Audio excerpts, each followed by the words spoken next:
wassalamu ala Rasulillah wa ala alihi wa sahbihi wa mawalah wa la hawla wa la quwata illa billahi wa ba'du. Alhamdulillah, segala puja dan puji hanya milik Allah subhanahu wa ta'ala. Salawat dan juga salam kita hadiahkan kepada Rasul kita Nabi besar Muhammad sallallahu alaihi wa ala alihi wasallam. Pembahasan di malam hari ini kita akan membahas satu ayat di dalam Al-Quranul Karim tentang tujuan diciptakan kita semuanya. Allah subhanahu wa ta'ala berfirman dalam surah Adz-Dzariyat ayat 56, wa ma khalaqtul jinna wal insa illa liya'budun ma uridu minhum mir rizqin wa ma uridu an yut'imun innallaha huwar razzaqu dzul quwwatil matin. Allah,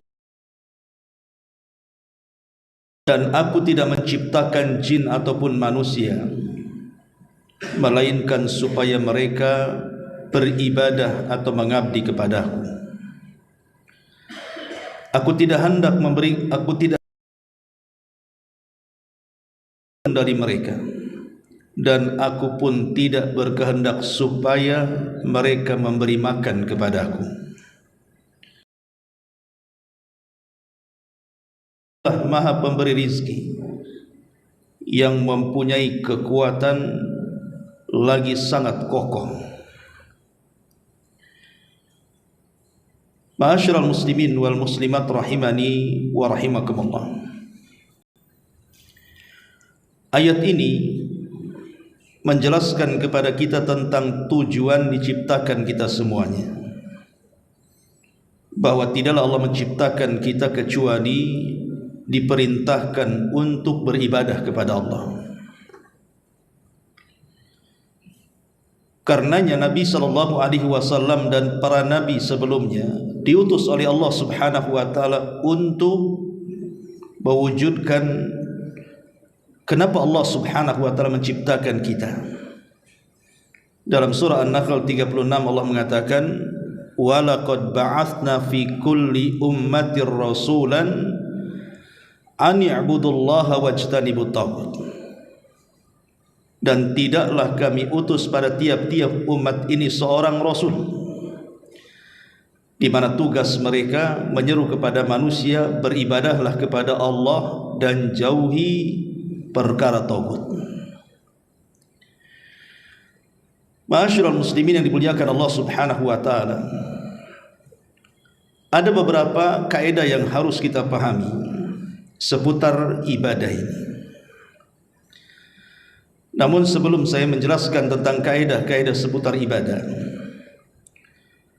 terlebih dahulu kita akan menjelaskan apa penyebab Allah subhanahu wa ta'ala mensyariatkan ibadah kepada kita dan apa hikmahnya. Adapun sebabnya, tadi saya sudah jelaskan bahwa sebab puncaknya adalah Allah subhanahu wa ta'ala menciptakan kita semuanya, bahkan manusia dan jinnya, adalah untuk beribadah. Kemudian yang kedua, ibadah ini adalah bentuk al-imtihan. Imtihan atau ikhtibar artinya ujian bagi kita semuanya. Karena Allah subhanahu wa ta'ala berfirman, alladzi khalaqal mauta wal hayata liyabluwakum ayyukum ahsanu amala. Dialah yang menciptakan kematian dan kehidupan. Untuk apa? Menguji kalian. Apa yang diuji? Siapa di antara kalian yang baik amalannya, yang baik ibadahnya. Jadi dengan adanya ibadah itu kita sedang diuji oleh Allah subhanahu wa ta'ala. Apakah kita termasuk orang-orang yang taat dengan Allah dan tunduk kepadanya, ataukah orang-orang yang bermaksiat dan membangkang kepada Allah Subhanahu wa taala? Makanya Allah perintahkan kita ibadah.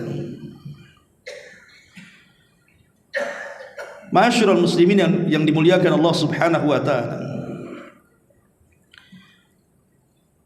Adapun hikmahnya tentu banyak sekali. Pertama, dengan adanya ibadah ini kita bisa tenang hati. Jadi hati kita ini bisa tenang dengan adanya ibadah. Karena Allah Subhanahu wa taala berfirman dalam surah Ar-Ra'd ayat 28, "Alladzina amanu wa tatma'innu qulubuhum bi dzikrillah, ala bi dzikrillahi tatma'innul qulub." Dan orang-orang yang beriman kemudian mereka merasa tenang hati-hati mereka dengan zikir kepada Allah. Ingatlah dengan berzikir kepada Allah, artinya ibadah. Karena zikir bagian ibadah, maka hati-hati manusia akan tenang. Jadi ibadah itu diantara hikmahnya adalah supaya hati kita tenang. Kemudian yang kedua, supaya wajah kita bercahaya. Dalam surah Al-Fat ayat 29 Allah mengatakan, simahum fi wujuhihim min athari sujud. Tanda mereka ada pada wajah-wajah mereka dari bekas-bekas sujud mereka. Ulama tafsir mengatakan maksudnya tanda-tanda mereka ada di wajah-wajah mereka dengan pengaruh sujud.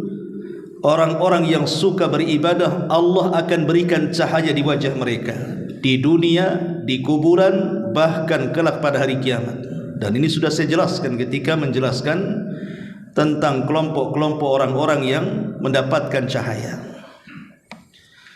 Kemudian yang ketiga, dengan adanya ibadah bisa meluaskan rizki, bahkan keberkahan dalam hidup.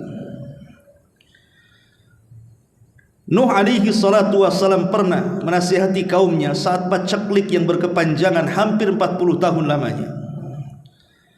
Nuh mengatakan, faqultu astaghfiru rabbakum innahu kana ghaffara yursilis samaa alaikum midrara wa yumdidkum bi amwalin wa banin wa yaj'al lakum jannatin wa yaj'al lakum anhara. Kata Nuh kepada kaumnya, banyak-banyak istighfar kalian, dan istighfar bagian daripada ibadah. Karena Allah Subhanahu wa taala zat yang maha pengampun lagi maha penyayang. Kalau kalian memperbanyak istighfar, kata Allah, yursilis sama alaikum midrara, Allah akan menurunkan hujan deras kepada kalian. Wa yumdidkum bi amwalin wa banin, Allah akan memperbanyak harta dan keturunan kalian. Wa yaj'al lakum jannatin wa yaj'al lakum anhara, dan Allah akan hasilkan banyak hasil di kebun-kebun dan hutan-hutan kalian, dan Allah aliri sungai-sungai kalian. Lihat bagaimana istighfar bisa membuka banyak rizki kepada kita, dan istighfar bagian daripada ibadah kita kepada Allah Subhanahu wa taala. Kemudian yang keempat, dengan adanya ibadah ini, ja'alallahu azza wa jalla al-ibadat maidanan littasawi. Ulama mengatakan dengan adanya ibadah maka menjadikan manusia setara. Dengan adanya ibadah itu menjadikan manusia setara. Baik Anda kaya, Anda miskin, Anda pejabat, Anda rakyat, berkulit hitam, berkulit putih, berkulit merah, ras apapun, itu di mata Allah Subhanahu wa taala sama. Makanya Nabi SAW dalam khutbah Hajjatul Wada' mengatakan, la fadla bainal a'rabi wal a'jam walal aswad alal ahmar illa bitaqwallahi azza wa jalla. Fa inna Allah azza wa jalla yaqul inna akramakum indallahi atqakum. Nabi mengatakan tidak ada beda antara kalian orang Arab ataupun bukan orang Arab, baik anda yang berkulit hitam atau yang berkulit merah, karena kemuliaan di antara kalian itu ditentukan dengan takwa. Karena Allah Subhanahu wa taala berfirman, sesungguhnya manusia yang paling mulia di antara kalian adalah orang yang bertakwa kepada Allah, dan takwa itu diperoleh dengan ibadah. Ya ayyuhalladzina amanu kutiba alaikumusiyam kama kutiba alal ladzina min qablikum la'allakum tattaqun. Wahai orang-orang yang beriman, berpuasalah kalian sebagaimana puasa ini telah diwajibkan kepada umat sebelum kalian agar kalian bertakwa. Jadi takwa inilah yang membedakan, dan takwa itu dihasilkan dari ibadah. Ketika seseorang kemudian beribadah kepada Allah Subhanahu wa taala, maka terjadi persamaan di sini. Lihat dalam salat, tidak ada shaf yang ditentukan, maka siapapun yang datang duluan ke masjid dia berhak mendapatkan shaf pertama, bukan karena kaya kemudian masbuk berdiri depan, tidak bisa. Lihat orang yang haji, semua menggunakan ihram dan semua harganya sama, warnanya sama. Ataupun orang yang berpuasa, mau anda kaya, mau anda miskin, mau anda pejabat, mau anda rakyat, kalau datang bulan Ramadan puasa semuanya. Jadi ibadah ini menghasilkan persamaan di antara manusia. Ma'asyiral muslimin yang dimuliakan Allah Subhanahu wa taala. Kemudian juga yang nomor 5, ibadah itu adalah ittisalul abdi bi rabbih. Cara satu-satunya untuk menghubungkan kita dengan Allah Subhanahu wa taala. Bagaimana caranya kita berkomunikasi dengan Allah? Hanya lewat ibadah. Contohnya salat. Salat disebut salat itu karena diambil dari kata silah. Silah itu artinya tali penghubung. Saya ulangi, salat dikatakan salat itu diambil dari kata-kata as-silatu, karena silatun bainal abdi wa rabbih. Jadi silah menjadi salat karena silah itu artinya tali yang menghubungkan kita selaku hamba dengan Allah Subhanahu wa taala selaku Rabb kita. Maka dengan ibadah kita bisa berkomunikasi dengan Allah Subhanahu wa taala. Ketika dalam salat kita membaca surah Al-Fatihah, disitulah komunikasinya. Karena ketika kita membaca alhamdulillahirabbil alamin, apa jawaban Allah? Hamidani abdi, hambaku sedang memujiku. Kalau kita membaca Ar-Rahman Ar-Rahim, maka Allah jawab asna alayya abdi, hambaku sedang memuja-muja aku. Dan apabila kita katakan maliki yaumiddin, Allah jawab, Allah lihatlah hambaku majjadani abdi, dia sedang membesar-besarkan aku. Jadi salat itu komunikasi. Makanya dulu pernah saya jelaskan tentang pertemuan kita dengan Allah itu di 4 tempat.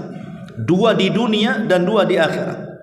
Yang 2 di dunia saat kita salat, itulah komunikasi dengan kita dengan Allah. Kita sedang berjumpa dengan Allah, dan itu ternaskan dalam Al-Quran. Ketika Allah Subhanahu wa taala berfirman, salat itulah kabiratun illa alal khashiin, sungguh berat kecuali bagi orang yang khusyuk. Allah tafsirkan siapa orang yang khusyuk itu? Alladzina yadhunnuna annahum mulaqu rabbihim, orang-orang yang yakin dalam hatinya dia sedang berhadap-hadapan dengan Rabbnya. Maka ini yang kelima, bahwa ibadah itu menyambungkan kita dengan Allah Subhanahu wa taala. Kemudian juga yang nomor,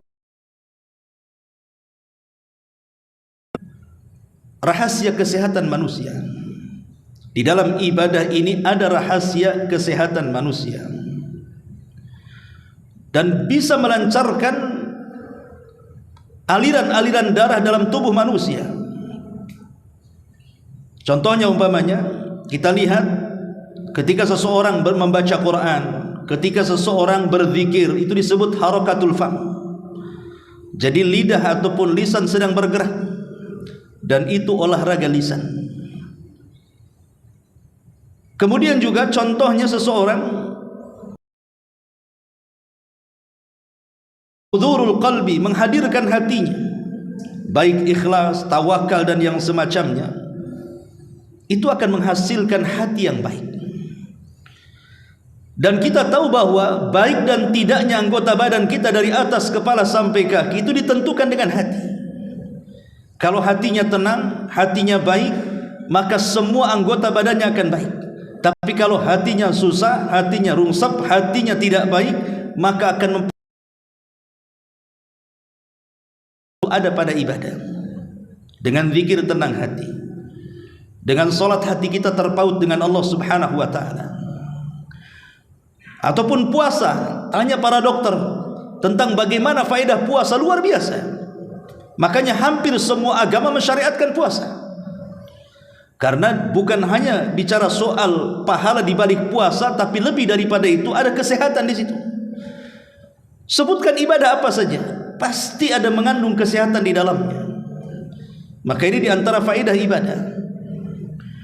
Kemudian yang selanjutnya, dengan adanya ibadah kita dilatih kedisiplinan sebenarnya, supaya kita tidak menjadi malas. Makanya kenapa Nabi SAW ketika menjelaskan bahwa setan itu setiap malam mengikat tengkuk anak Adam itu 3 ikatan, maka 3 ikatan tidak mungkin dilepas kecuali dengan 3 ibadah.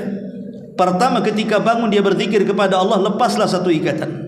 Kedua, ketika setelah berzikir dia berwudu karena Allah Subhanahu wa ta'ala, lepaslah 2 ikatan. Setelah itu kemudian dia melaksanakan sholat, maka 3-tiganya akan lepas. Ketika 3-tiganya lepas, apa kata Rasul? Di pagi harinya jiwanya akan baik dan dia memiliki kesemangatan hidup. Menunjukkan bahwa timbullah gairah hidup, kedisiplinan. Karena ibadah itu kan ada waktu-waktunya, harus disiplin. Ada gerakan-gerakannya, harus disiplin. Ada bacaan-bacaannya, dan begitu seterusnya. Kemudian juga ibadah ini melahirkan akhlak. Rukun Islam yang 5 itu saja, belum cerita yang lainnya, itu sudah melahirkan akhlak kepada kita. Contoh salat, Allah mengatakan innas salata tanha anil fahsya'i wal munkar. Salat itu mencegah perbuatan keji dan kemungkaran. Contoh haji, Nabi SAW mengatakan man hajjal baita walam yarfus walam yafsuk raja'a ka yaumin waladathu ummuhu.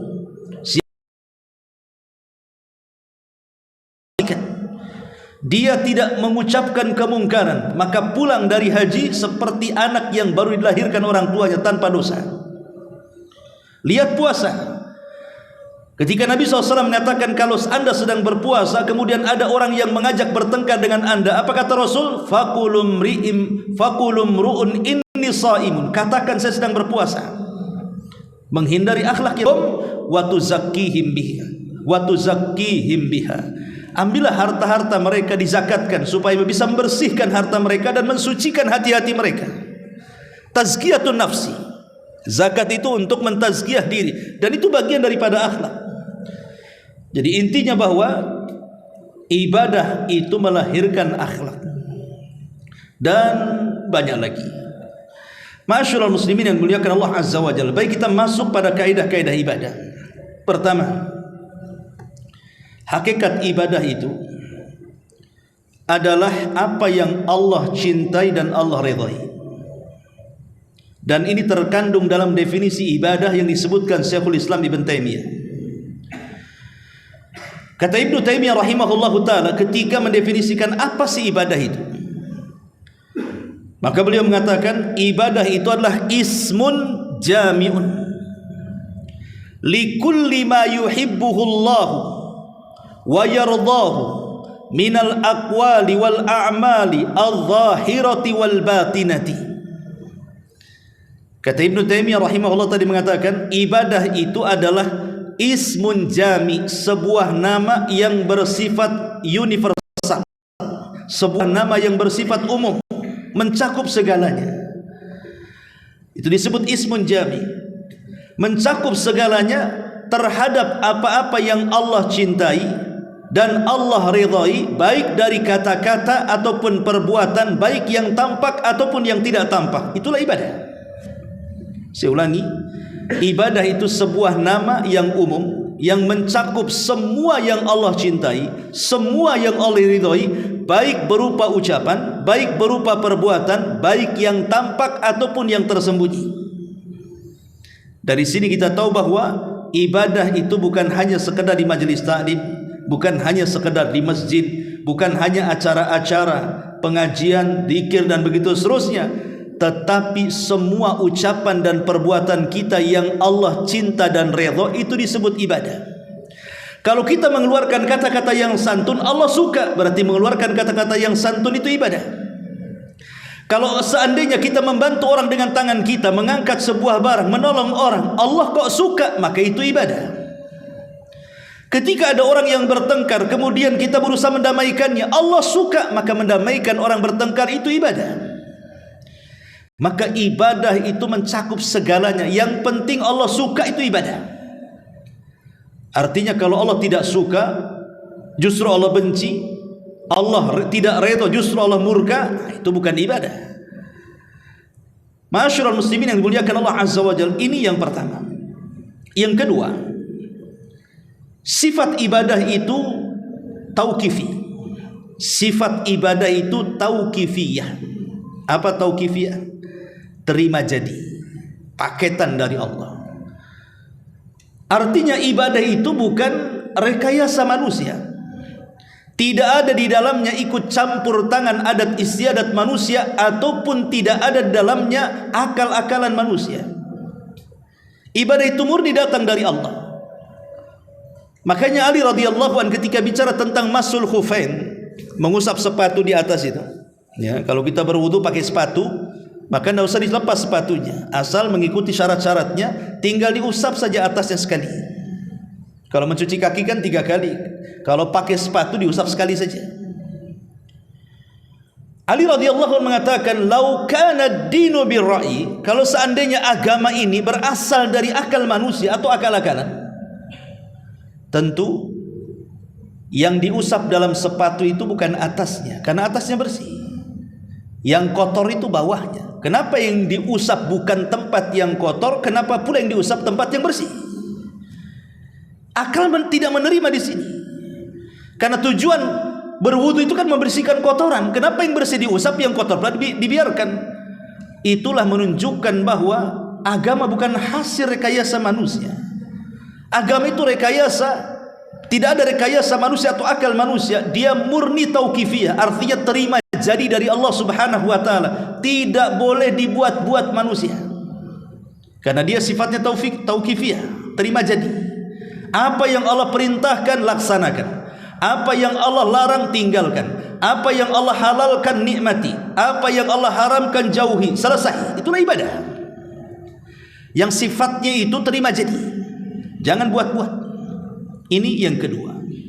Yang ketiga, bahwa setiap amalan yang telah dipastikan sebagai ibadah, kalau amalan ini sudah dipastikan sebuah ibadah, baik berdasarkan Al-Quran dan Sunnah, maka memalingkannya kepada selain Allah Subhanahu wa ta'ala adalah syirik akbar, kesyirikan.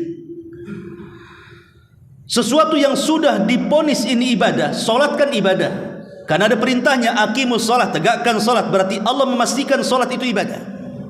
Maka siapapun yang memalingkan solat kepada selain Allah, maka dia telah menyekutukan Allah. Apalagi doa. Allah Subhanahu wa taala mengatakan, "Wa idza sa'alaka ibadi anni fa inni qarib ujibu da'watad da'i idza da'an falyastajibu li wal yu'minu bila'allahum yarshudun." Apabila hamba-hambaku bertanya kepadamu wahai Muhammad tentang aku, katakan aku dekat. Akulah yang mengijabah setiap doa orang yang berdoa kepadaku. Artinya ibadah, doa adalah ibadah. Karena nas hadis juga mengatakan ad-du'a'u huwal ibadah. Doa adalah ibadah. Sesuatu yang sudah pasti itu ibadah, maka apabila dipalingkan kepada selain Allah Subhanahu wa ta'ala, maka anda jatuh kepada kesyirikan. Karena doa adalah sebuah ibadah yang tidak boleh dipalingkan kecuali kepada Allah. Ketika doa ini dipalingkan kepada kuburan, walaupun kuburan ini dianggap orang saleh meminta-minta di situ, maka Anda telah terjerumus kepada kesyirikan. Karena meminta-minta di kuburan, meminta-minta kepada dukun, meminta-minta dan percaya kepada tangkal ataupun yang lainnya, maka Anda telah memalingkan sebuah ibadah dan terjerumus kepada kesyirikan. Ini yang ketiga. Yang keempat, bahwa syarat diterima ibadah itu ada 3. Kalau ibadah kita ingin diterima, maka lakukan 3 perkara. Pertama, Anda harus seorang muslim. Kalau seorang muslim beribadah, pasti diterima. Tapi kalau Anda orang kafir, pasti ditolak. Karena Allah Subhanahu wa taala mengatakan, a'maluhum karamadin istaddat bihir rih. Amal orang-orang kafir pada hari kiamat seperti debu yang ditumpuk kemudian dihempas angin sampai habis. Amal mereka tidak ada guna. Sebaik apapun mereka di dunia, balasannya di dunia saja. Di akhirat mereka tidak ada bagian sedikit pun. Karena syarat diterima ibadah itu harus orang muslim. Yang kedua, harus ikhlas. Walaupun ada seorang muslim, tapi kalau tidak ikhlas karena Allah Subhanahu wa taala, percuma. Ketika Anda beribadah karena manusia riya, ingin dipuji manusia, ingin didengar manusia, takabur di hadapan manusia, maka ibadahnya ditolak. Ana aghna syuraka 'ani syirki man 'amila 'amalan asyraka bi ma'i taraktuhu wa syirkahu. Akulah zat yang paling kaya dari seluruh sekutu-sekutuku, maka siapa yang beramal saleh menyekutukan aku di dalamnya, aku tinggalkan kesyirikan dan para pelakunya. Ini Allah berfirman hadis qudsi. Artinya bahwa siapapun yang memalingkan ibadah karena manusia, karena pujian dan begitu seterusnya, maka ditolak ibadahnya. Karena harus ikhlas karena Allah Subhanahu wa taala. Wa ma umiru illa liya'budullaha mukhlishina lahuddin. Tidaklah mereka diperintahkan untuk beribadah kecuali ikhlas, ketaatan hanya diberikan kepada Allah. Yang ketiga, harus ittiba, mencontoh Nabi. Anda seorang muslim, Anda sudah ikhlas, tapi ibadah Anda tidak mencontoh Nabi, Anda buat-buat sendiri. Salat Isya tadi saya buat 10 rakaat. Diterima salatnya? Tidak diterima. Karena Rasul tidak mencontohkan salat Isya itu 10 rakaat. Anda berkurban, tiba-tiba orang pakai unta, pakai sapi, pakai kambing, Anda pula pakai kuda. Rasul tidak mencontohkannya, maka korban Anda ditolak. Anda masuk rumah, tiba-tiba setiap masuk rumah melaksanakan 2 rakaat salat. Harusnya masuk masjid, itulah 2 rakaat salat tahiyatul masjid. Ini tidak masuk rumah, 2 rakaat salat tahiyatul bait namanya. Diterima salatnya? Tidak diterima karena Rasul tidak mencontohkannya.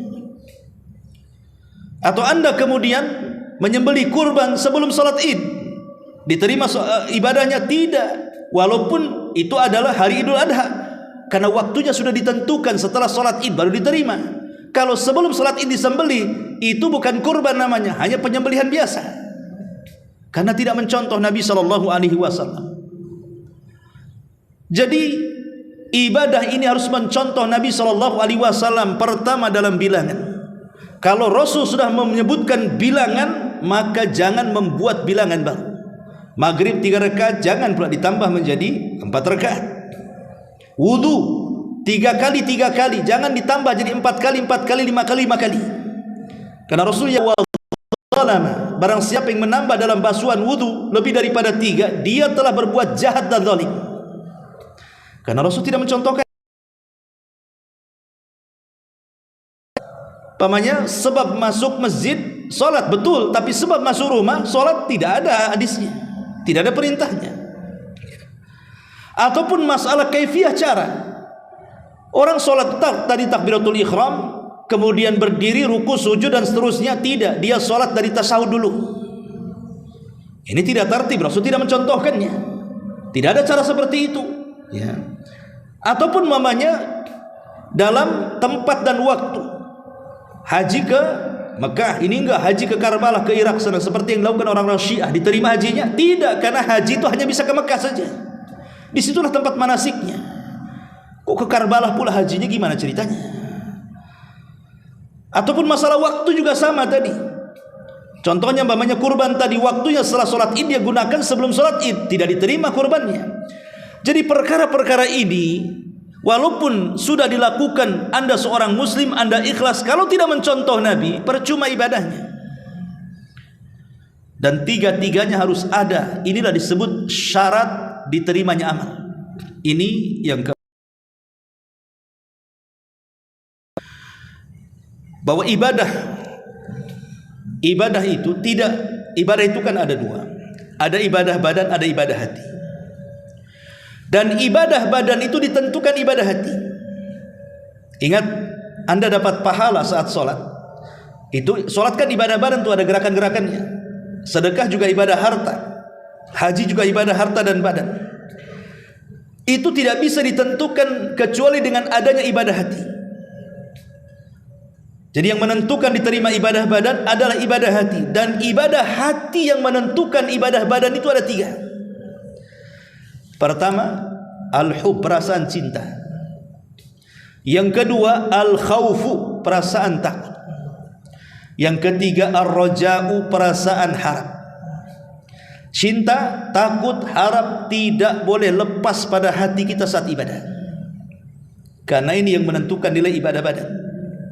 Ketika kita sholat, contoh saja sholat, nanti kiaskan dengan ibadah yang lainnya. Ketika kita sholat, maka hati kita harus dipenuhi dengan tiga perkara. Pertama, cinta. Saya melaksanakan sholat ini karena cinta, bukan terpaksa. Sebab kalau sholat terpaksa tidak akan diterima. Ya, belum tentu, karena dilakukan dengan cara terpaksa.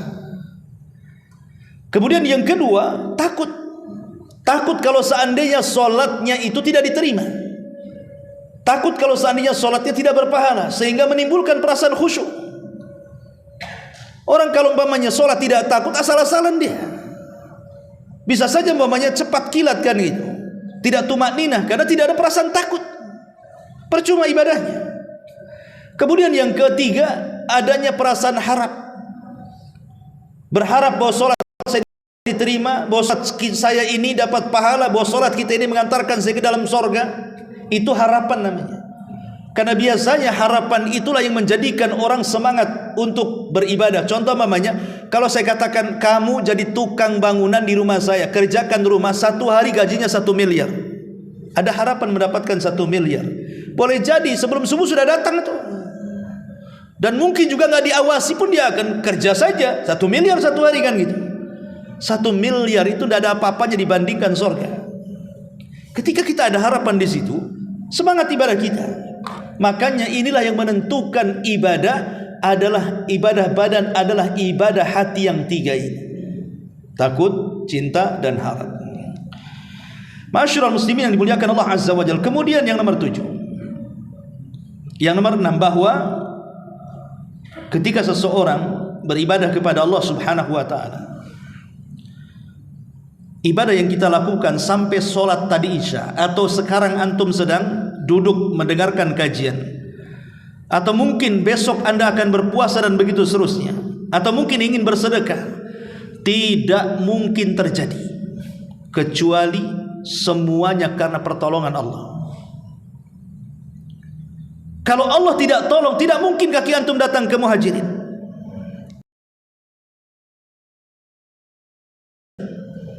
Kalau bukan karena pertolongan Allah, jangankan cerita ibadah-ibadah besar, ibadah kecil saja tidak mungkin kita lakukan. Makanya dalam sholat itu kenapa 17 kali kita mengucapkan kalimat iyyaka na'bud wa iyyaka nasta'in.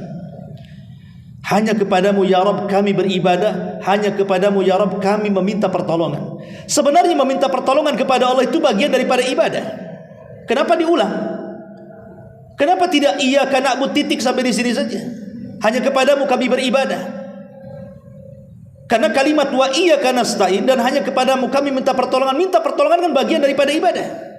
Kenapa dikhususkan, dikeluarkan? Ketika Allah Subhanahu wa taala mendahulukan kalimat ibadah kemudian kalimat pertolongan yang kedua, karena ibadah itu tidak mungkin dilakukan kecuali karena adanya pertolongan Allah. Kalau Allah tidak tolong kita, tidak mungkin tergerak hati kita ini melaksanakan ibadah. Dari sini kita tahu bahwa jangan takabur dengan ibadah. Merasa saya sudah banyak sholat, saya sudah banyak sedekah, saya sudah banyak umroh, saya sudah banyak haji, saya sudah banyak ini, itu dan lain sebagainya.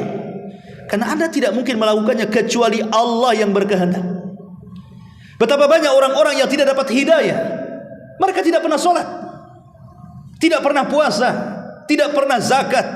Mereka bakhil karena mungkin boleh jadi Allah belum menolong mereka dengan cara memberikan hidayah taufik kepada mereka.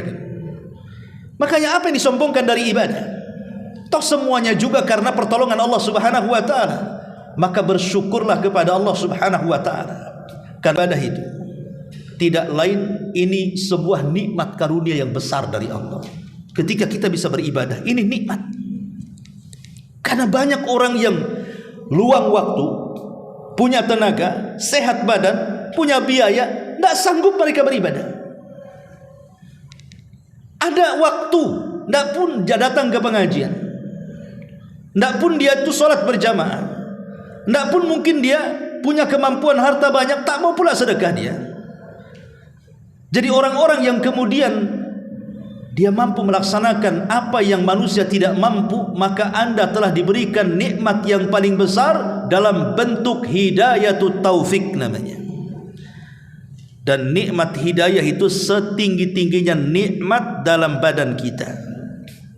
Rumah mewah, kendaraan indah, tanah di mana-mana, uang triliunan, tidak seberapa dengan nikmatul hidayah. Nikmatnya sebuah hidayah. Kenapa? Karena gemerlapnya keindahan dunia itu ada waktunya kita akan meninggalkannya.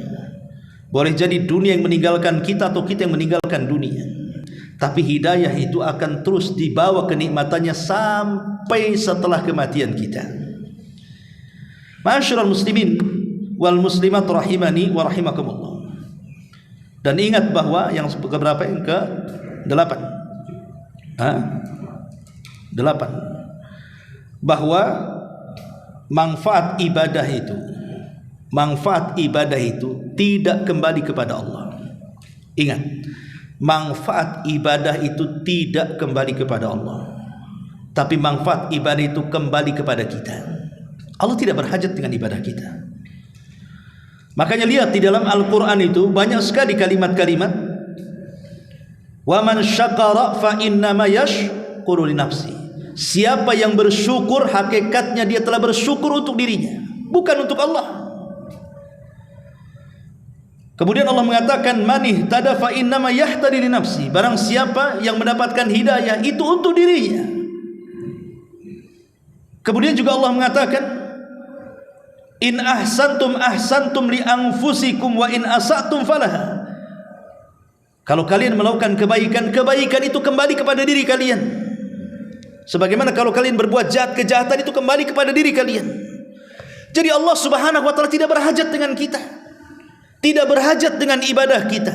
Semua ibadah yang kita lakukan itu hajatnya kembali kepada kita, kebaikannya kembali kepada kita, tidak ada kepada Allah. Satu dunia kufur tidak bisa mengurangi kekuasaan Allah.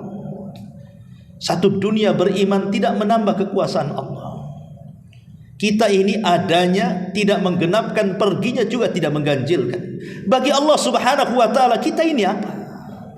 Kita ini makhluk kecil yang kalau seandainya jin dan manusianya berkumpul di sebuah tanah lapang, kemudian mereka meminta sesuatu kepada Allah dengan permintaan yang satu dengan yang lainnya, jin dan manusianya berbeda-beda, dari mulai orang hidup sampai terakhir mati, Allah sanggup memberikan semua permintaannya. Dan Allah sanggup memberikan permintaannya hanya seperti tetesan yang di ujung jarum yang dicelupkan di tengah-tengah lautan.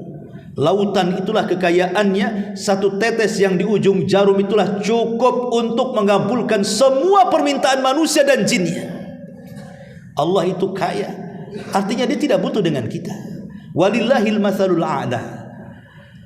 Walillahil matsalul a'la, tentu bagi Allah permisalan lebih tinggi. Sesama manusia saja, ada orang yang triliunan, kaya raya, tiba-tiba kita ngasih uang 100.000, 200.000, mungkin diketawakan oleh mereka. Boleh jadi kemudian mereka mengatakan, kau menghina aku, uangku triliunan, ngapain kau kasih sedekah samaku? Itu sesama manusia bisa tersinggung loh ya. Kalau ada orang miliarder triliunan duitnya, tiba-tiba ada orang yang sedekah kepada dia 100-200 ribu, apa enggak marah dia? Serasa dihina kan? Tapi Allah subhanahu wa ta'ala tentu berbeda kekayaan dengan manusia. Dia zat yang jauh lebih kaya. Dia tidak berhajat dengan kita.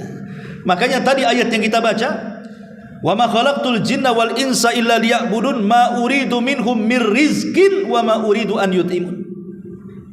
Tidaklah aku ciptakan jin dan manusia kecuali untuk beribadah kepadaku. Aku tidak hendak meminta rizki kepada mereka sedikit pun, dan aku tidak hendak meminta agar mereka beri makan sedikit pun kepadaku. Kenapa? Innallaha huwar razzaqu dzul quwwatil matin. Karena dia zat yang maha pemberi rizki. Dia yang ngasih rizki kepada kita, dan dia zat yang maha kuat lagi maha kokoh. Masyarul muslimin yang dimuliakan Allah subhanahu wa ta'ala. Maka dari sini perlu kita pahami bahwa jangan mengatakan Allah berhajat dengan kita. Kita yang berhajat dengan Allah. Dan ibadah itu akan kembali kepada kita, bukan kembali kepada Allah subhanahu wa ta'ala. Masyarul muslimin yang dimuliakan Allah subhanahu wa ta'ala. Kemudian ketika seseorang sholat, puasa, zakat dan ibadah-ibadah yang lainnya, kemudian kita diberikan pahala. Ingat, ganjaran atas ibadah yang kita lakukan adalah murni karunia pemberian dari Allah subhanahu wa ta'ala. Semua pemberian dari Allah, murni. Tidak ada makhluk selain daripada Allah yang mampu memberikan pahala kepada kita. Makanya orang-orang yang ria nanti pada hari kiamat, Allah akan katakan apa? Sekarang kau datang kepada orang yang dulu kau harapkan pujiannya, minta kepada dia pahala. Jadi ketika manusia dikumpulkan di padang mahsyar, orang-orang yang sholatnya ria, puasanya ria, sedekahnya ria, maka Allah katakan kepada orang-orang yang ria itu, sekarang datanglah kepada orang yang kuharapkan pujiannya di dunia, minta kepada dia balasan. Sanggup memberikan? Tidak sanggup. Karena memang pahala itu murni datang dari Allah subhanahu wa ta'ala. Bersyukur kepada Allah subhanahu wa ta'ala. Masyarul muslimin yang dimuliakan Allah subhanahu wa ta'ala. Kemudian istiqamah dalam ibadah adalah bentuk penghambaan. Jadi ketika seseorang menjaga salatnya, menjaga puasanya, menjaga baca Qur'annya, menjaga silaturahimnya, dan menjaga ibadah-ibadah yang lainnya, berarti dia betul-betul sedang menghambakan diri kepada Allah. Karena seorang hamba akan patuh dan tidak akan bermaksiat. Itulah seorang hamba. Maka istiqomahlah dalam beribadah, supaya kita diakui kehambaan kita dengan Allah subhanahu wa ta'ala. Sebab kalau tidak, maka Allah subhanahu wa ta'ala bisa saja murka kepada kita. Kemudian juga di antara kaidah ibadah,